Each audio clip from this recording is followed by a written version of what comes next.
जय हिंद एस्पिरेंट्स। आप सबका वापस से स्वागत है एसएसबी क्रैक एग्जाम्स में। मेरा नाम है नवज्योति और आज हम डिस्कस कर रहे हैं लॉज ऑफ मोशन।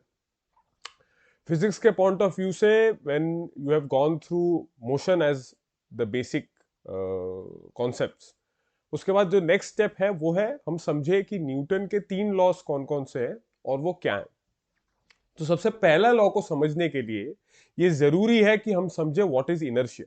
तो इनर्शिया बेसिकली क्या है, आप इसको ऐसे समझ सकते हैं कि सुबह अगर आप सो रहे और जल्दी आपको उठना था लेकिन ठंड है, नींद आ रही है, तो आप जो ये रेजिस्ट करते हैं उठने की पोजीशन को, तो ये है basically inertia. That is basically a resistance जिसमें एक बॉडी जो अपने अवस्था में है उसको बदलने की कोशिश नहीं करना चाहती और इस नहीं करने के चक्कर में वो एक बिहेवियर शो करती है।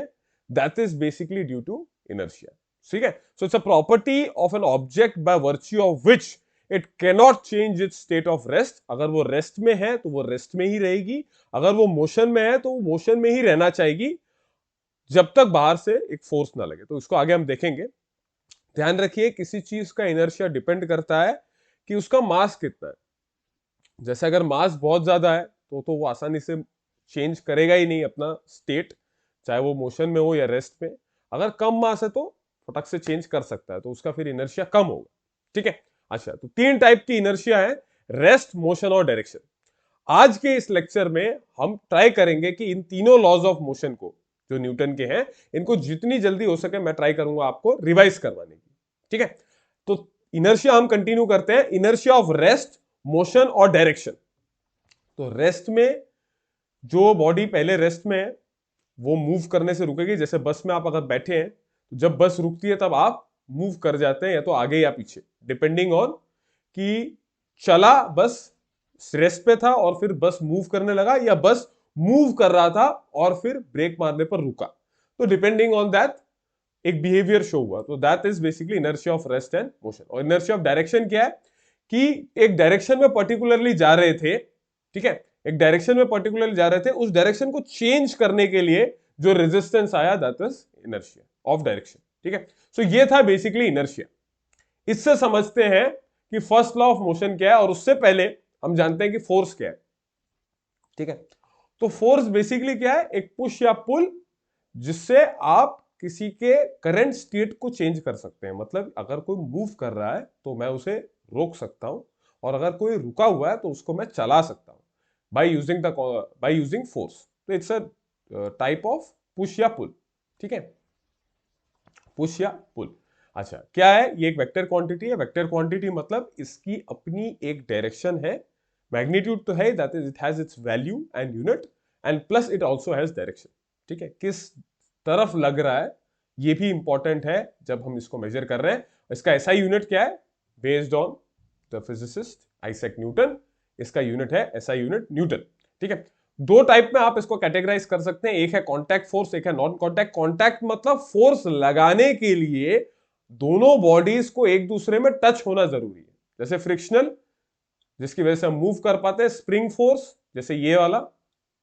ठीक है, तो स्ट्रेच करने के लिए या कंप्रेस करने के लिए आपको टच तो करना पड़ा। That is for the application of the force, do you need touching the body, और you without touching also it can happen. So if with touch it happens, it is a contact force. If without touching it happens, it can be categorized as a non contact force, जिसमें gravitational और electrostatic आ गई। Gravitational, दो body के बीच में जो gravity लग रही है उसमें तो कांटेक्ट होने की कोई जरूरत नहीं है, उसके बिना भी लगता है। ठीक है, और इलेक्ट्रोस्टैटिक भी उसी तरीके से। चलिए आगे, मोमेंटम एज अ कॉन्सेप्ट मैं डिफाइन करता हूं आपके सामने, क्योंकि हमको यह समझ में आया कि सिर्फ मास की वजह से हम मोशन को डिफाइन नहीं कर सकते। वी ऑल्सो नीड समथिंग जो उसके मूविंग को दर्शाए। तो मूविंग को अगर मैं वेलोसिटी से मेजर करूं तो मास इनटू वेलोसिटी मुझे बेसिकली ये बताएगा कि कितना लेवल पे मोशन एक बॉडी कर सकता है। तो इसको डिफाइन हम कैसे करते हैं? मोमेंटम अगर लीनियर फॉर्म में तो इट्स कॉल्ड लीनियर मोमेंटम, जिसमें हम जनरली जो क्वेश्चन सॉल्व करते हैं दैट इज लीनियर मोमेंटम। जब सर्कुलर मोशन की बात आती है, रोटेशनल मोशन की बात आती है, तब जो मोमेंटम काम आता है दैट इज एंगुलर मोमेंटम। वो हम जब अब system of particles rotational motion पढ़ेंगे तब वहां मैं डिस्कस करूंगा आपके साथ। अभी यहां पर जब हम जनरल मोशन की बात करते हैं तब the momentum involve is a linear momentum, और इस केस में ये होता है mass multiplied by velocity. Mass multiplied by velocity यानी कि कोई ऑब्जेक्ट कितना ज्यादा मूव कर सकता है वो डिपेंड करता है कि उसकी मास कितनी है और उसकी वेलोसिटी कितनी है और उसका प्रोडक्ट। मास ज्यादा है तो बहुत आसानी से मूव नहीं कर पाएगा, ठीक है। मास कम है तो आसानी से मूव कर सकता है, और फिर आप नेक्स्ट जो मेजर करने का तरीका है वो क्या है कि वेलोसिटी कितना है। अगर कम है तो कम रहेगा मोमेंटम, कम उतना मूव नहीं कर पाएगा, उतना तेजी से मूव नहीं कर पाएगा। अगर वेलोसिटी ज्यादा है तो तेजी से मूव करेगा, that is the part. So momentum basically यही है, ये भी एक वेक्टर क्वांटिटी है, और इसका डायरेक्शन क्या होगा, क्योंकि मास इनटू वेलोसिटी है तो वेलोसिटी की डायरेक्शन ही मोमेंटम की डायरेक्शन होगी, ठीक है। वेलोसिटी की डायरेक्शन ही मोमेंटम की डायरेक्शन होगी। अच्छा, क्या होगा ऐसा यूनिट, मास का होता है केजी और वेलोसिटी का होगा मीटर पर सेकेंड, तो मोमेंटम का हो गया केजी मीटर पर सेकेंड। ये हो गया मोमेंटम का ऐसा यूनिट। आगे बढ़ते हैं, पहला लॉ ऑफ मोशन अब मैं पेश कर रहा हूं आपके सामने। पहला लॉ ऑफ मोशन क्या है कि अगर कोई चीज ओरिजिनली एक स्टेट में है, चाहे वो मोशन में हो या रेस्ट में, तो वो तब तक उसमें रहेगी जब तक बाहर से कोई फोर्स ना लगे। तो फोर्स का डेफिनेशन या फोर्स का यूज यहां पर यही है कि वो इस स्टेट को चेंज करता है। अगर मोशन में है तो रेस्ट में ले आने के लिए आपको फोर्स की जरूरत है, अगर रेस्ट में है तो मोशन में ले जाने के लिए फोर्स की जरूरत है। यही कहता है फर्स्ट लॉ ऑफ मोशन, और इसी को लॉ ऑफ इनर्शिया भी बोलते हैं, ठीक है।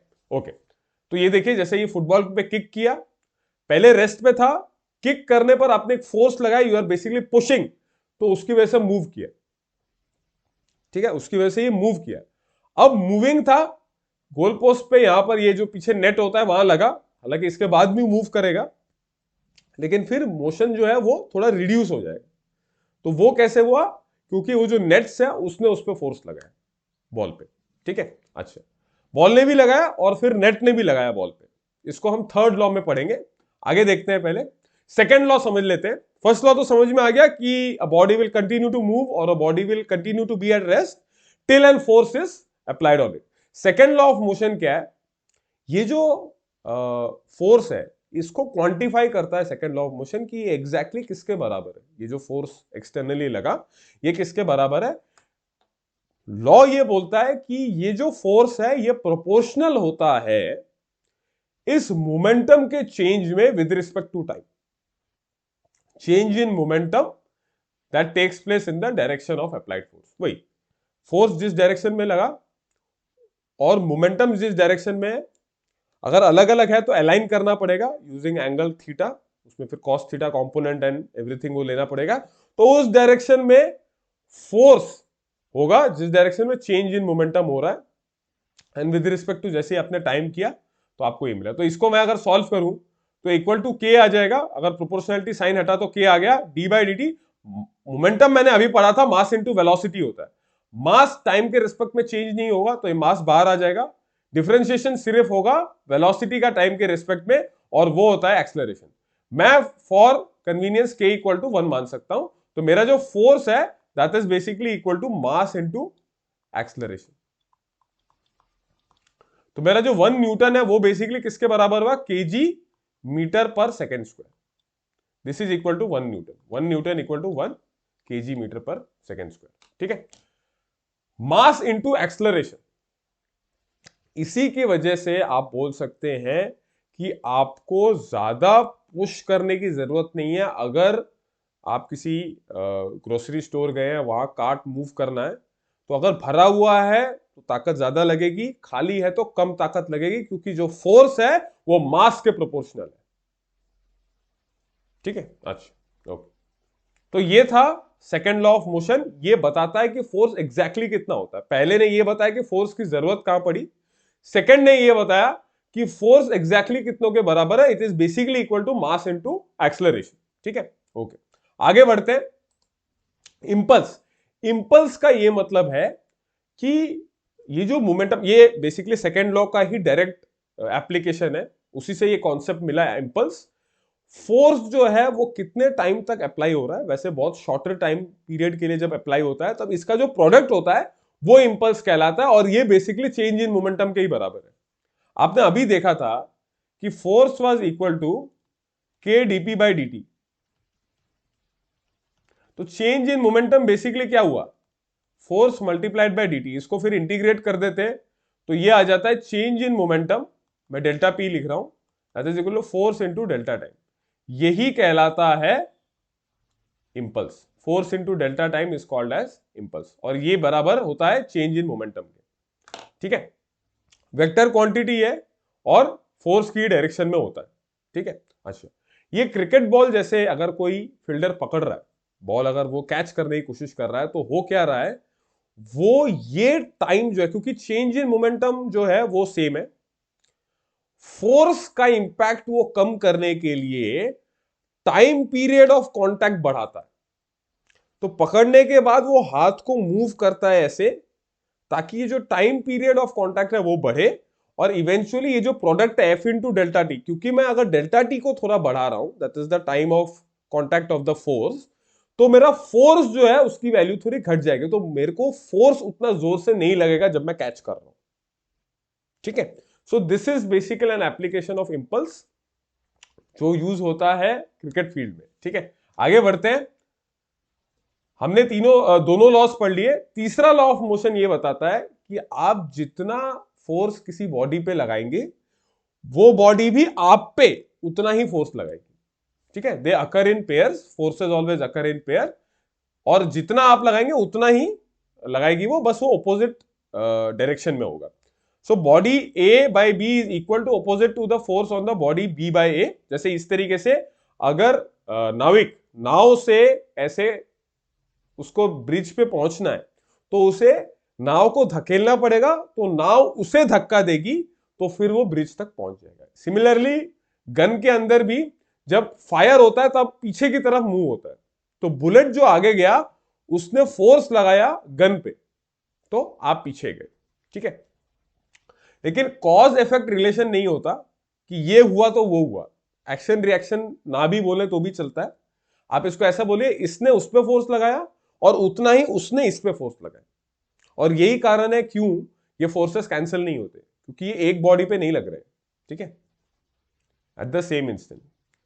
ठीक है, मतलब ये थर्ड पॉइंट जो है ये यही दर्शा रहा है कि एक ने दूसरे पे लगाया तो दूसरे ने पहले पे लगाया, ऐसा नहीं, साथ में हुआ दोनों।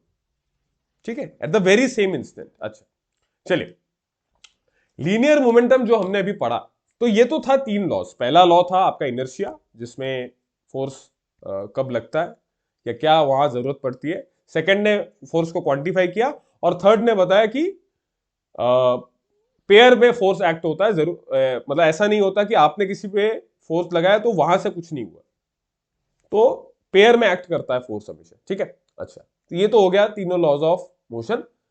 आगे है आपका कि ये जो मोमेंटम हमने समझा, मास इनटू वेलोसिटी, ये किसी भी सिस्टम में अगर बाहर से उस सिस्टम पे कोई फोर्स नहीं लग रहा तो हमेशा कांस्टेंट होती है। तो इस केस में यहां देखिए, यहां यही लिखा है P1 plus P2 is equal to P total. तो मोमेंटम जो है वो हमेशा कंजर्व होता है, और ये एक कंजर्वेशन लॉ है। जैसे कंजर्वेशन ऑफ एनर्जी भी हम पढ़ेंगे, उसी तरह से मोमेंटम का भी कंजर्वेशन होता है। जैसे ये मान लीजिए मास m1 है और ये v1 वेलोसिटी से जा रहा था, और ये मास m2 है और ये v2 वेलोसिटी से जा रहा था, तो इनिशियली जो मोमेंटम है p initial, this will be product of momentum of first one, that is m1 v1 और plus m2 v2। Vector law of addition ही है, लेकिन क्योंकि दोनों के बीच का एंगल वेक्टर्स का 0 डिग्री है तो डायरेक्टली ऐड कर सकते हैं। वैसे वेक्टर एडिशन का फॉर्मूला क्या है, resultant is root of first magnitude square plus second magnitude square plus 2 into first magnitude second magnitude cos of theta. ठीक है, अच्छा, ये हो गया। पी फाइनल क्या होगा, अगर कोई रुक जाता है तब तो उसकी वेलोसिटी 0 होगी, तो मैं इसको ऐसे लिख देता हूं, m1 v2 प्लस m2, वो v1 आएगा, सॉरी, नहीं नहीं, V2 is correct, M2, O V2 नहीं, आप V1 डैश लिख दो, that would be better, that would be better, V1 dash M2 V2 dash, मतलब V1 वेलोसिटी से आया, मान लीजिए टकरा गया, और फिर V1 डैश वेलोसिटी से जाने लगा, ठीक है। तो इस केस में P इनिशियल जो होगा वो P फाइनल के बराबर हो जाएगा, क्योंकि बाहर से कोई फोर्स नहीं लग रहा, till an external force is not applied. इस सिस्टम में तो बाहर से और कोई फोर्स नहीं लग रहा जो दोनों कार को इफेक्ट कर रहा है, तो मोमेंटम जो है यहां पर कंजर्व हो जाएगा। तो आप इसको यूज करेंगे कई सारे क्वेश्चंस में, जैसे गन बुलेट, उसमें रिकॉइल वेलोसिटी बुलेट का पूछता है, रिकॉइल वेलोसिटी गन का पूछता है, तो वो आपको इस तरीके से सॉल्व आउट करके निकालना होगा, ठीक है।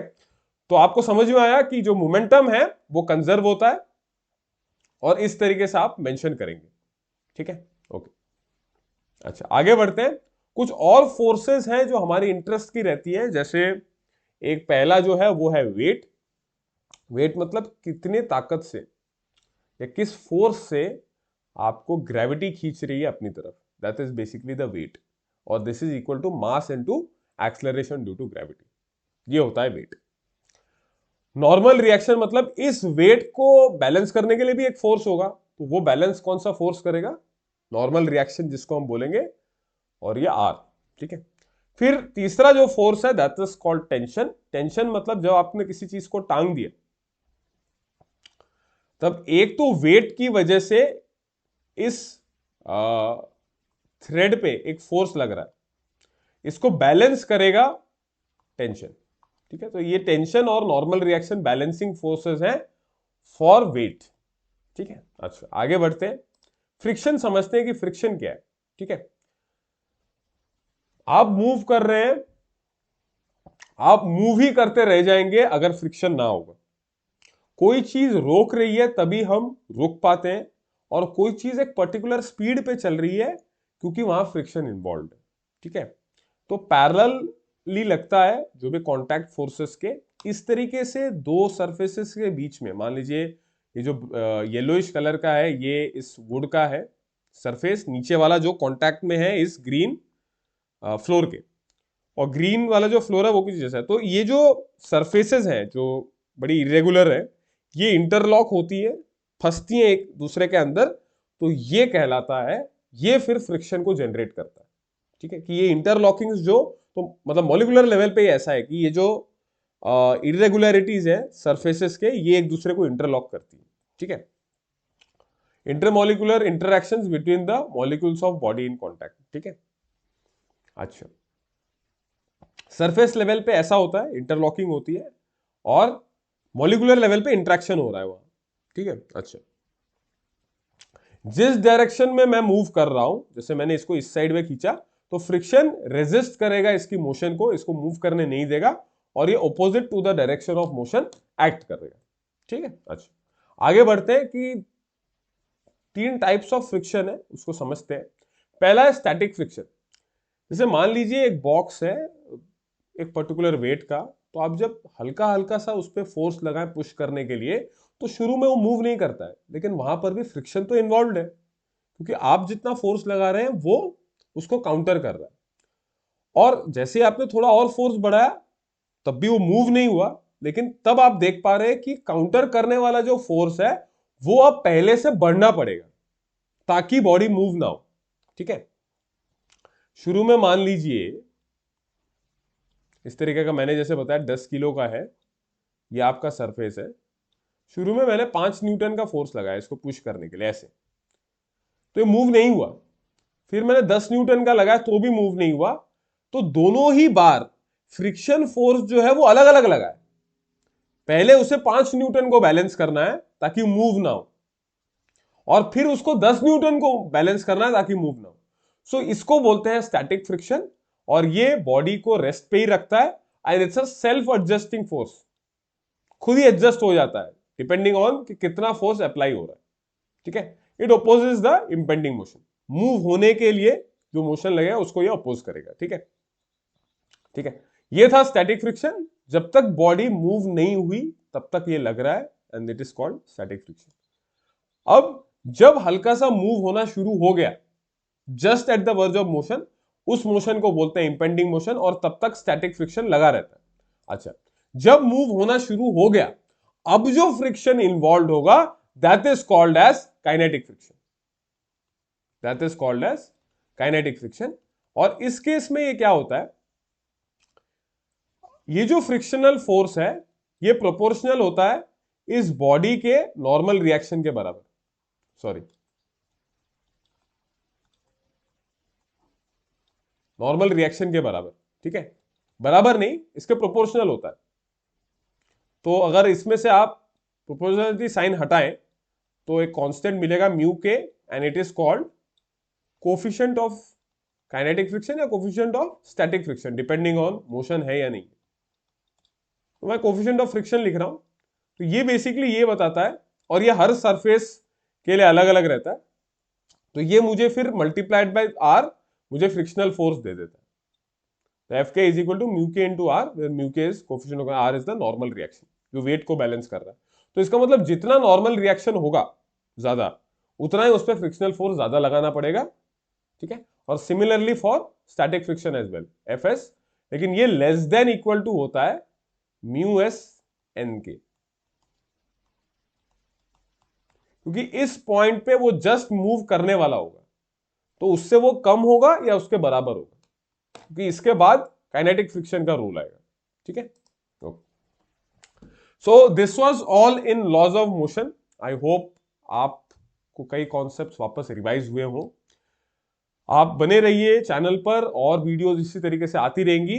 तब तक के लिए धन्यवाद और जय हिंद। अगर आप एक डिफेंस एस्पिरेंट हैं और SSB interview, NDA, CDS, AFCAT जैसे एग्जाम्स के लिए प्रिपेयर कर रहे हैं, तो आप एसएसबी क्रैक एग्जाम्स के कोर्स को चेक करना ना भूलें। आप हमारी लर्निंग एप्लीकेशन को गूगल प्ले स्टोर से भी डाउनलोड कर सकते हैं।